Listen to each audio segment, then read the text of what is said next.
Lagi di Selamat Pagi Bengkulu, pemirsa. Di studio kami sudah hadir narasumber. Saya perkenalkan ada Bapak Dr. Zaini Dahlan SPPD. Beliau adalah Ketua ID Wilayah Bengkulu dan juga PLT Dirut RSMY. Assalamualaikum Pak Zaini. Waalaikumsalam. Sehat Pak Zaini? Alhamdulillah. Alhamdulillah. Harus terus sehat nih.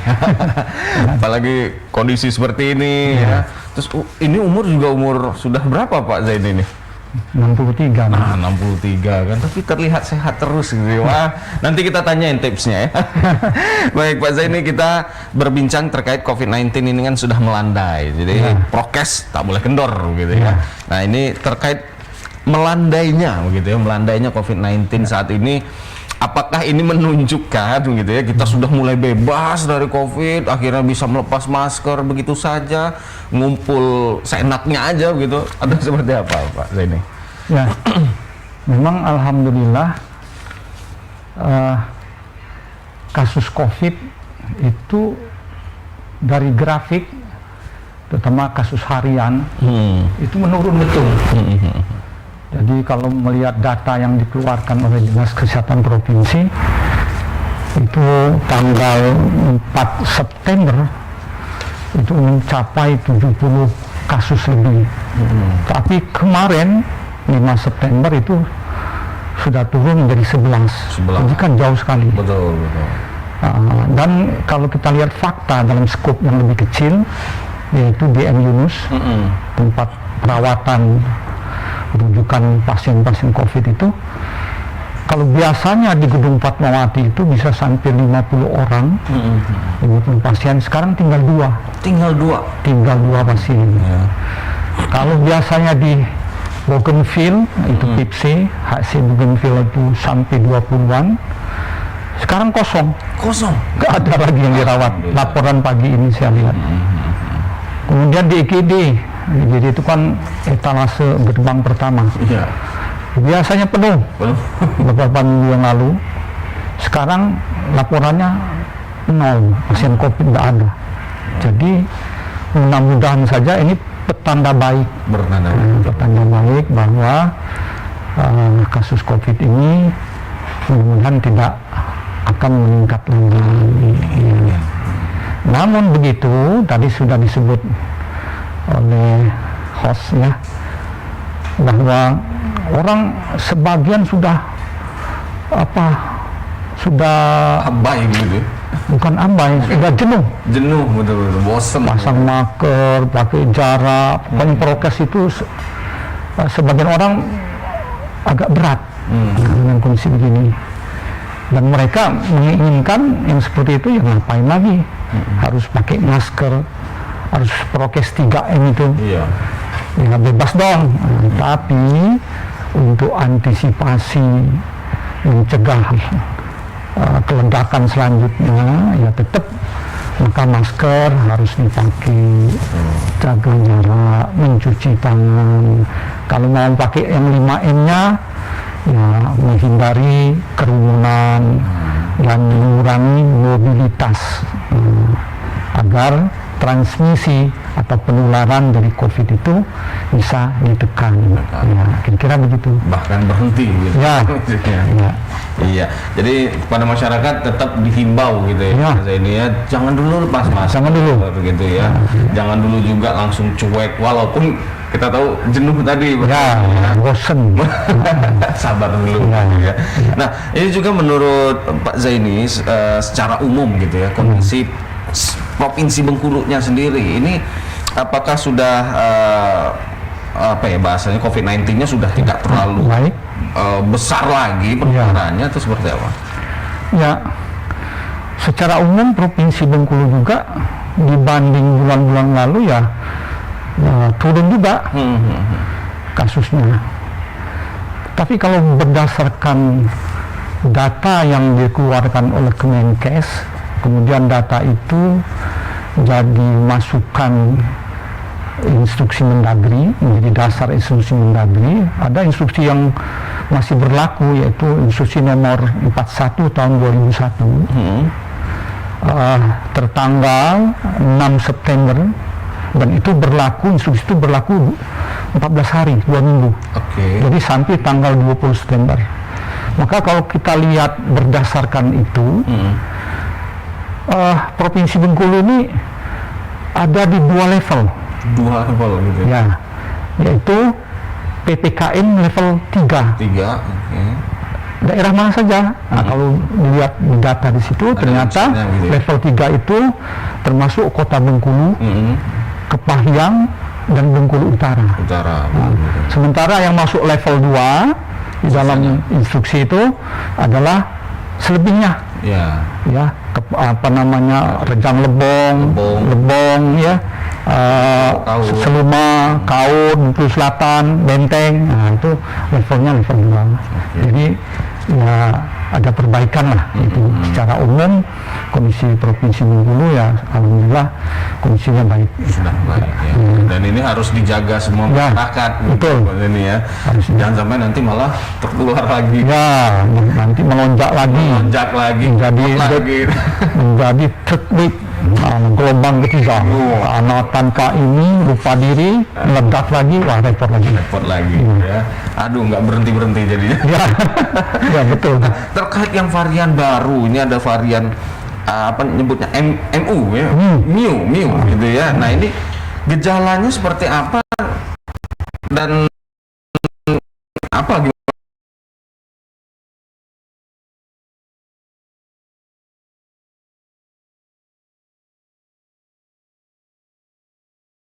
gimana ya ciri-ciri? Apakah ada perbedaan dengan varian lainnya dan apakah di Bengkulu apa sudah ditemukan atau belum, Pak? Ya, jadi varian ini itu ditemukan pertama kali itu bulan Januari 2021, yaitu di Columbia, Amerika Selatan. Jadi merebak di situ, kemudian dia menjalar ke tetangganya Ekuador, terus menyebar ke Amerika, dan lebih kurang 39 negara sudah terdeteksi ada varian ini. Nah, bagaimana varian ini itu sebetulnya?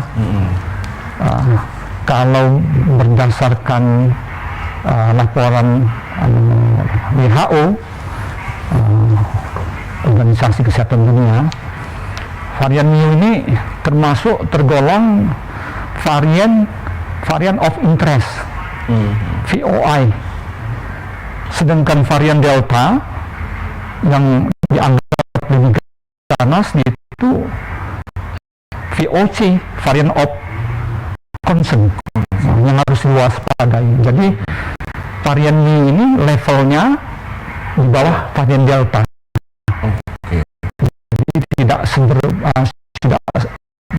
berbahaya dibanding atau daripada Delta. Nah, gejala klinis yang muncul itu lebih kurang sama dengan varian-varian lain. Jadi virus ini ternyata pinter juga, cerdas. Dengan kondisi apa dia bermutasi, dengan kondisi apa itu menjadi misteri. Kenapa bisa mutasi? Kemudian ditemukan WHO menggunakan alfabet Yunani. Jadi alfa, beta, gamma, ya, delta, kappa, lambda. Yang terakhir itu nomor 12 ada alfabet itu adalah Mu. Karena tidak boleh menyebut nama. Seperti Delta kan dari India. Kalau disebut nama nanti itu kan efeknya ke negaranya kan begitu. Jadi dibikin nama gitu variannya. Dan ini ya sama lah gejalanya seperti biasa, yaitu demam, batuk, sakit tenggorok, sakit kepala, pilek, kemudian hilang penciuman, ya, badan pegal-pegal, kira-kira begitu sama. Cuma bedanya varian Mu ini dari hasil penelitian awal WHO, ya, tapi studinya masih kecil, masih awal.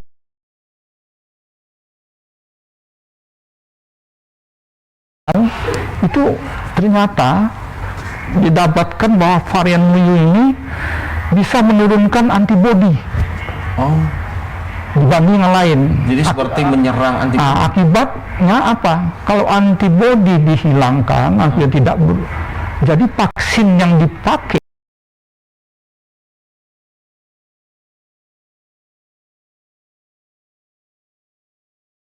itu tidak bermanfaat. Vaksin itu kan bertujuan untuk menciptakan antibodi. Iya, iya. Sementara antibodinya Ditekan.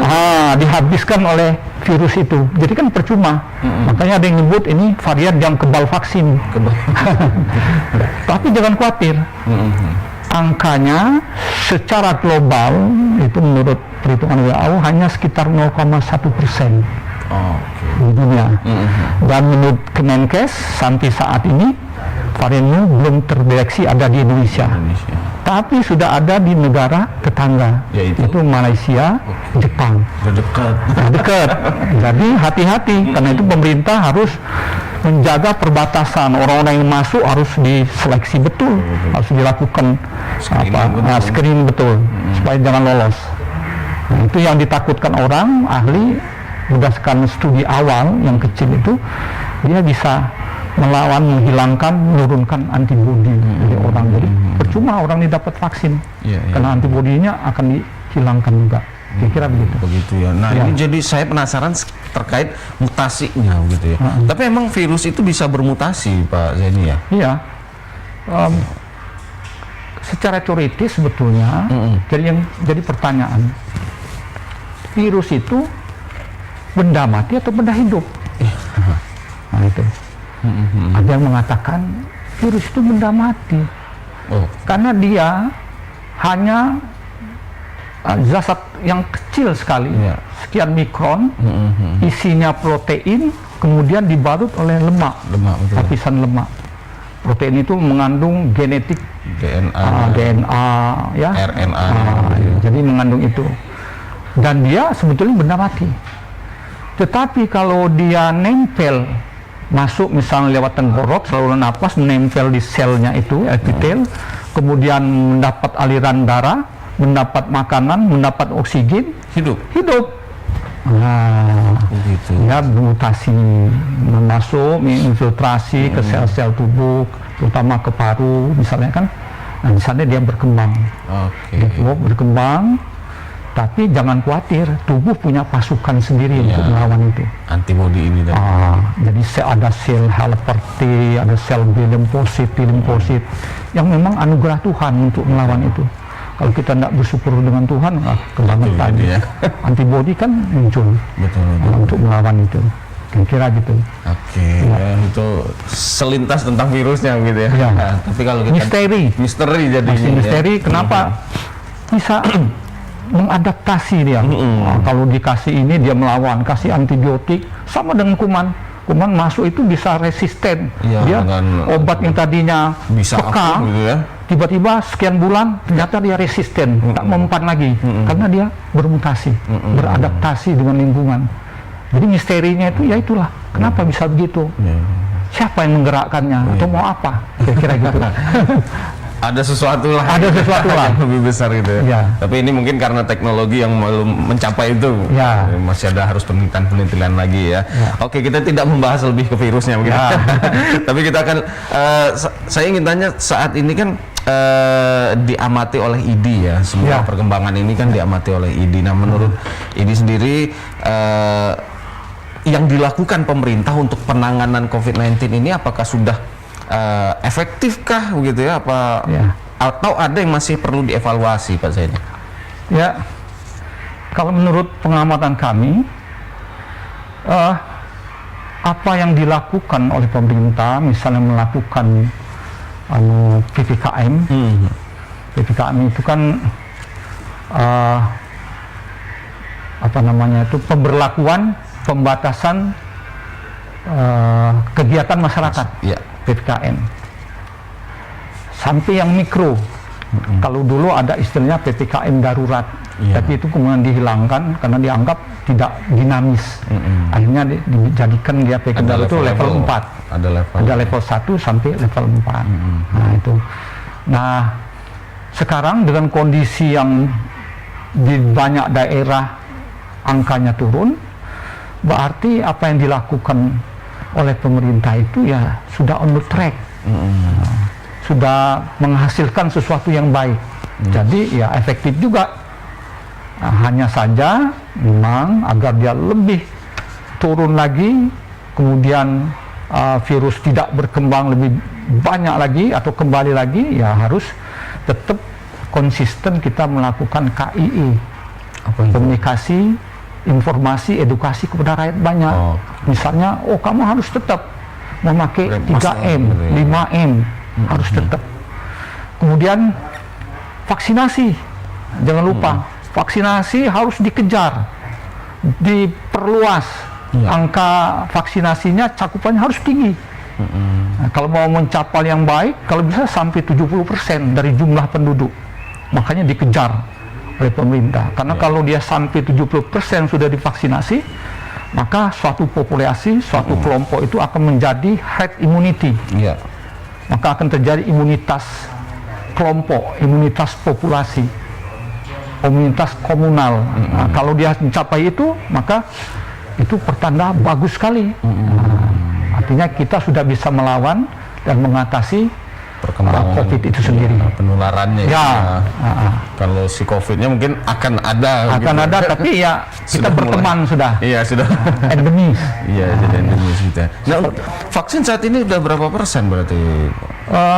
Menurut catatan yang saya baca dari laporan Dinas Kesehatan itu, untuk dosis pertama itu baru sekitar 22,4%. Masih jauh ya? Ya, sekitar 20 itu. Kemudian yang dosis 2 sekitar 13%. Lebih rendah lagi pasti. Cakupannya masih rendah. Itu yang sekarang dikejar oleh Dinas Kesehatan Provinsi. Betul.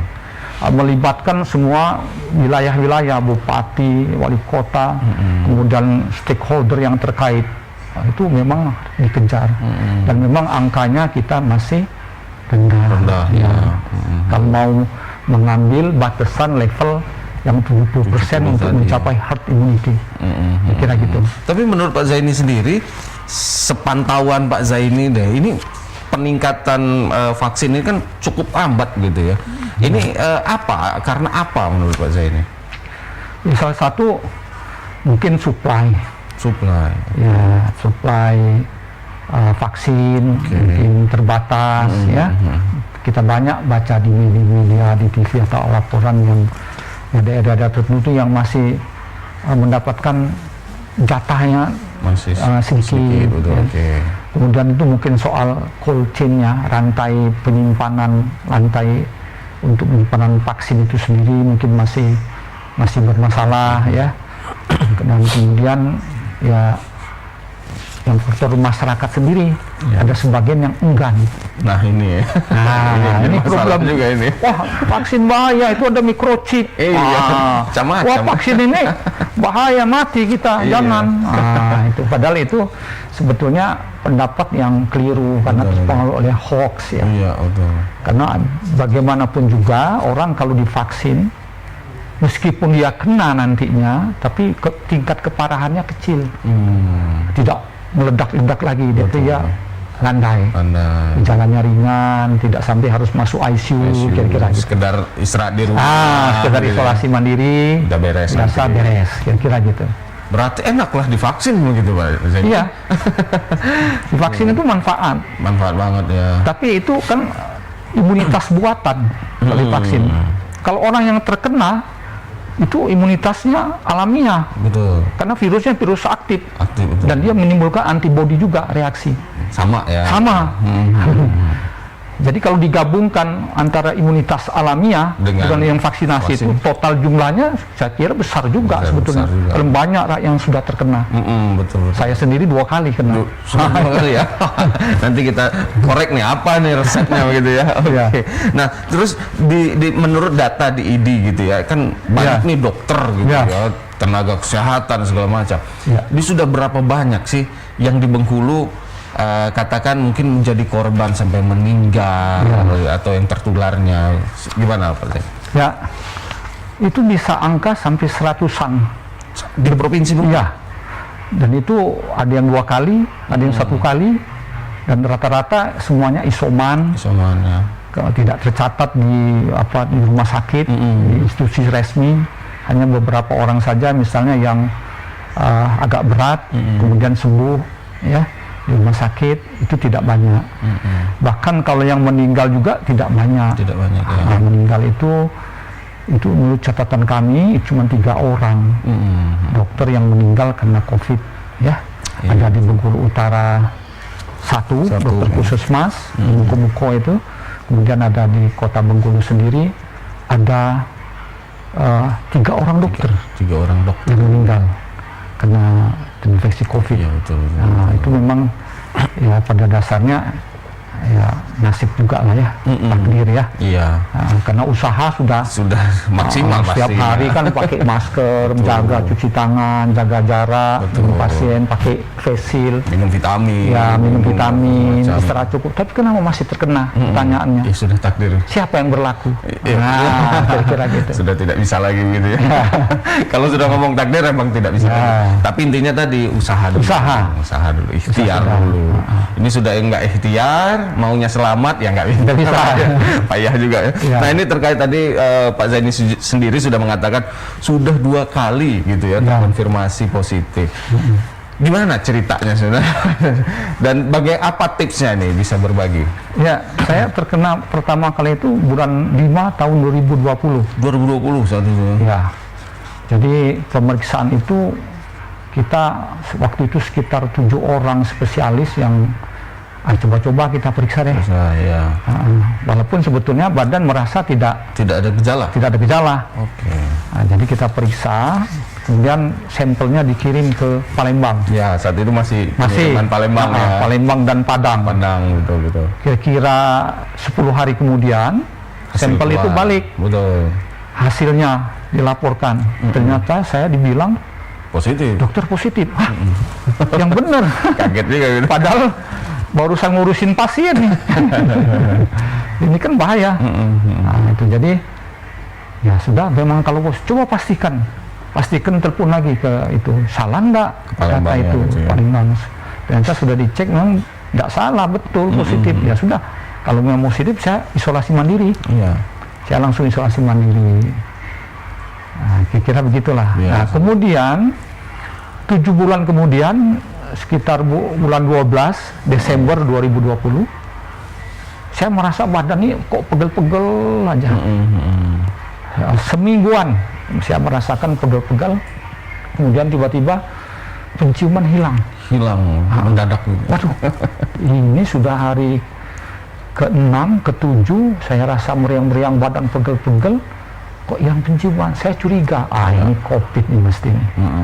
Padahal saya kan sudah jaga-jaga, Betul. pakai masker yang bagus, pakai face shield, pakai gaun, pakai apa namanya tuh, APD-nya lah. pakai tutup kepala kalau melayani pasien itu sudah jaga, tapi tetap juga kena. Ya ini namanya nasib. Ya, respon saya yang pertama tentu, ya ini saya melihat jaraknya 7 bulan itu berarti sesuai dengan teori. Iya. Teorinya antibodi itu bertahan sekitar 6 sampai 9 bulan, 8 bulan. Setelah dia akan turun. Melemah gitu ya. Nah, akan turun sedikit kadarnya. Termasuk juga orang yang divaksinasi itu bertahannya paling sekitar 6 sampai 8 bulan dia bisa turun lagi. Kira-kira gitu. Jadi bulan Desember kena lagi. Kena lagi. Ya? Itu sudah ada gejala artinya. Ya, yang itu pakai gejala. Gejalanya cuma sederhana. Tapi tidak sempat dirawat. Isolasi juga. Isolasi mandiri. Mandiri. Isolasi mandiri.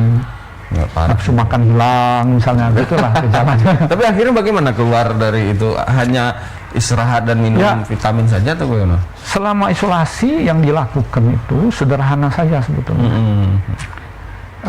Respon terhadap kejadian yang terjadi di kita itu yang penting. Oke. Kan ada orang kalau kena sesuatu responnya itu panik, Cemas habis. panik, cemas, dongkol. Itu kan secara psikologi tidak baik. Betul, malah Untuk merusak ini. Ya, merusak sistem imun. Iya, betul. Kalau cemas, gelisah, apalagi dongkol, memaki-maki misalnya, apa ini kena saya ini? Stabil gitu ya. Tidak terima misalnya Iya, kan. betul. Nah, jadi respon pertama itu adalah yang penting psikis kita. Tenang. Ya ini kalau sudah begini, kuatkan psikisnya. Kalau kita orang beragama, ya harus tawakal, Lebih ke situ. berserah diri. Betul. Yang penting saya bisa jadi harus diniatkan dalam hati. Kalau nak mati oleh apapun, jangan kena oleh COVID, oleh jatuh ke mati Dikit juga aja bisa banyak mati caranya. gitu ya. Jadi tidak cemas.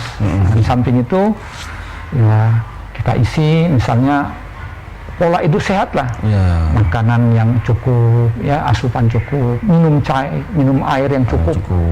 Kemudian harus ada senam sedikit, ada gerak lah ya, ada berjemur. Kalau pagi saya biasanya jam 9 berjemur matahari sekitar 10 menit ya. Kemudian ya untuk menenangkan diri spiritual itu jangan lupa. Kalau kita orang Islam ya kita berzikir, relax gitu. Nah, dengan teknik begitu aja, dan obat-obatan yang penting, misalnya kasih vitamin. Kalau dia rasa pegel-pegel, paling-paling ya kasih paracetamol. Ya, vitamin C, ya sederhana saja. Karena sebetulnya virus ini sendiri self-limiting disease. Kasusnya 80% itu ringan dan sedang. Yang berat itu hanya 10%, kemudian yang kritis cuma 5%, sedikit. Kecil. Dan yang berat atau kritis itu umumnya karena ada komorbid, penyakit yang sudah ada sebelum penyerta, seperti diabetes, hipertensi, penyakit ginjal, gagal jantung, penyakit SLE dan lain-lain. Berat-berat juga. Pemberatnya. Nah, kira-kira gitu. Iya. Jadi tenang saja. Tenang. Gitu ya. Jadi rakyat, masyarakat kalau kena ya tenang aja. Sebetulnya penyakit ini tidak terlalu berbahaya sebetulnya. Oke, jadi para masyarakat juga tenang gitu ya. Kena lawan gitu ya. Jangan gimana nanti cemas gitu ya. Justru malah membuat imun makin turun ya. Tapi memang manusiawi. Respon yang agak takut itu manusiawi. Tinggal kita cara merespon keadaan itu bagaimana. Reaksi kita itu bagaimana. Itu saja. Bahkan saya sendiri pun waktu kena pertama, waktu sedang tidur terpikir, waduh, ini bagaimana kalau terjadi perburukan. Waduh, gawat, sesak napas. Dalam hati saya, tidak mungkin lah, bismillah, kalau mati di mana aja silakan. Akhirnya ya malah jadi naik kan imunnya. Bentar lagi kita. Betul. Justru jadi faktor psikologis itu amat penting. Penting. Faktor keimanan itu amat penting karena itu pendorong. Kita kan orang beragama. Betul. Kira-kira begitu. Betul. Ya, insya Allah baiklah. Kita kembali ke judul ini terkait melandainya COVID nih, Pak Zaini. Apakah kalau melandai ini Pak Zaini sendiri melihat efek dari PPKM atau juga ketaatan masyarakat terkait prokes atau bahkan karena vaksinnya sudah mulai menyebar atau seperti apa? Ya, itu tuh kalau PPKM-nya sudah merendah levelnya, kemudian jumlah kasus makin menurun, itu kan resultante hasil akhir kombinasi dari semua yang sudah dilakukan, baik oleh pemerintah melakukan PPKM, rakyat sendiri ikut serta dalam mensupport, mendukung program itu. Mereka pakai masker, mengurangi mobilitas, menjaga itu, dikombinasi lagi dengan capaian vaksinasi. Dengan kombinasi semua kegiatan itu, keterlibatan masyarakat, keterlibatan tenaga medis, nakes itu, kemudian ada TNI Polri yang ikut berkeliling sesuai dengan domainnya. Nah, itu jadi sinerginya bagus sekali. Hasil akhirnya ya seperti ini. Kita sudah mulai turun. Mudah-mudahan ini pertanda baik untuk kita. Baik. Nah, menurut dokter juga dengan melandai begitu ya, data sudah mulai hampir nol lah di rumah sakit begitu ya, dan mudah-mudahan tidak meningkat lagi. Ini apakah menurut Pak Zaini sendiri pemerintah masih perlu menerapkan tidak boleh berkerumun gitu ya? Ya kita lihat kayak acara-acara resepsi kan sudah mulai diperbolehkan. Apakah tepat seperti itu ataukah justru jangan dulu nih berkerumun gitu? Seperti apa, Pak? Ya. Meskipun angka kasus menurun, melandai nantinya, tapi harus konsisten kita melaksanakan prokes untuk antisipasi. Tapi kalau kita terlena oleh kondisi terbius, ini aman, tidak apa-apa, kemudian dibiarkan, wah itu risiko bahayanya. Kalau dia meledak lagi sementara fasilitas kesehatan itu sudah kendor, wah ini gawat. Jadi tetap saja kalau menurut saya prokes harus dijalankan, edukasi ke masyarakat untuk mengatakan bahwa ini harus loh, kamu tetap harus jaga prokes. Kemudian vaksinasi. Vaksinasi harus ditingkatkan cakupannya. Betul. Caranya bagaimana? Kalau dulu misalnya yang boleh itu hanya usia 18 sampai 60, ekstensifikasi, diluaskan. Anak-anak boleh, ya. Kemudian ibu hamil boleh, ibu menyusui boleh, orang tua di atas 60 boleh. Jadi cakupannya diperluas. Dengan harapan kalau cakupan diperluas itu, capaian angka vaksinasi itu bisa tinggi. Secara teoritis kalau dia mencapai dulu 70%, maka suatu rakyat, kelompok populasi itu akan menjadi imunitas herd imunitas.